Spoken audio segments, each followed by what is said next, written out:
reason Sega is allowed to, let all these fan projects go ahead and even encourage it is because that's how they want to handle that situation. Nintendo shutting down AM2R is something that they're allowed to do because that's how they want to handle that situation. And the upshot is that Nintendo made a decision that they could have made differently.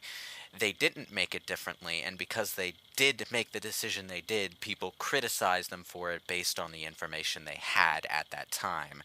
That criticism would have been very different if they had had more information. Yeah, like if they had announced, like, okay, we're shutting down AM2R to make our own Metroid 2 remake. No one would have cared. It's the thing is that people, I've seen a lot of people assume that, oh, they made Samus Returns to spite AM2R or something. It's not that. I think people act like AM2R is a bigger deal than it is, because it's a great fan remake, but it's not.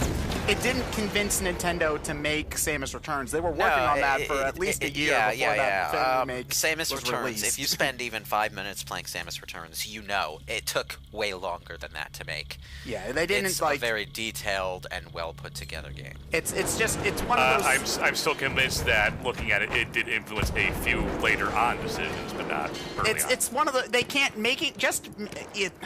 I think personally, if they had just said we're making a Metroid game, I don't feel like they could just make that announcement and have nothing to show, like just a tweet saying a Metroid game is in development. I don't think that would go over super well. They could. Nintendo They did. They have done stuff like that before. But not often. The only example that they have done it before is Pikmin 4. I think Nintendo should stick to their guns a little less about not announcing things early, because there are times like the Metroid situation where it clearly would have been smarter to do so. It's just is the main thing I'm saying. It's just if Nintendo only. I'm not saying this is necessarily right, but Nintendo traditionally has only ever the only exception I can think of is Breath of the Wild. Nintendo has really only ever shown games when they are in a situation where they can be presented with a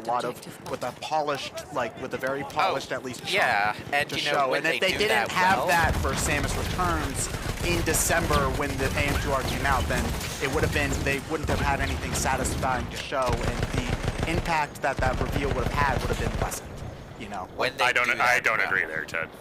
When they do that well, it's excellent. Super Mario Odyssey is probably the most excited a game has ever gotten me at its initial reveal ever.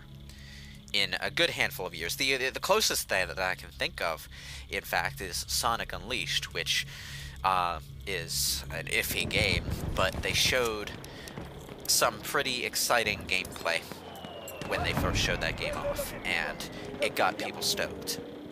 So, that kind of thing is very effective when it's done right. It's easy. My point is that it's easy to just say, oh, they could have shown something, when that's a much more complicated process than just saying, okay, we can just show It's a more complicated process than just saying they don't do this as well.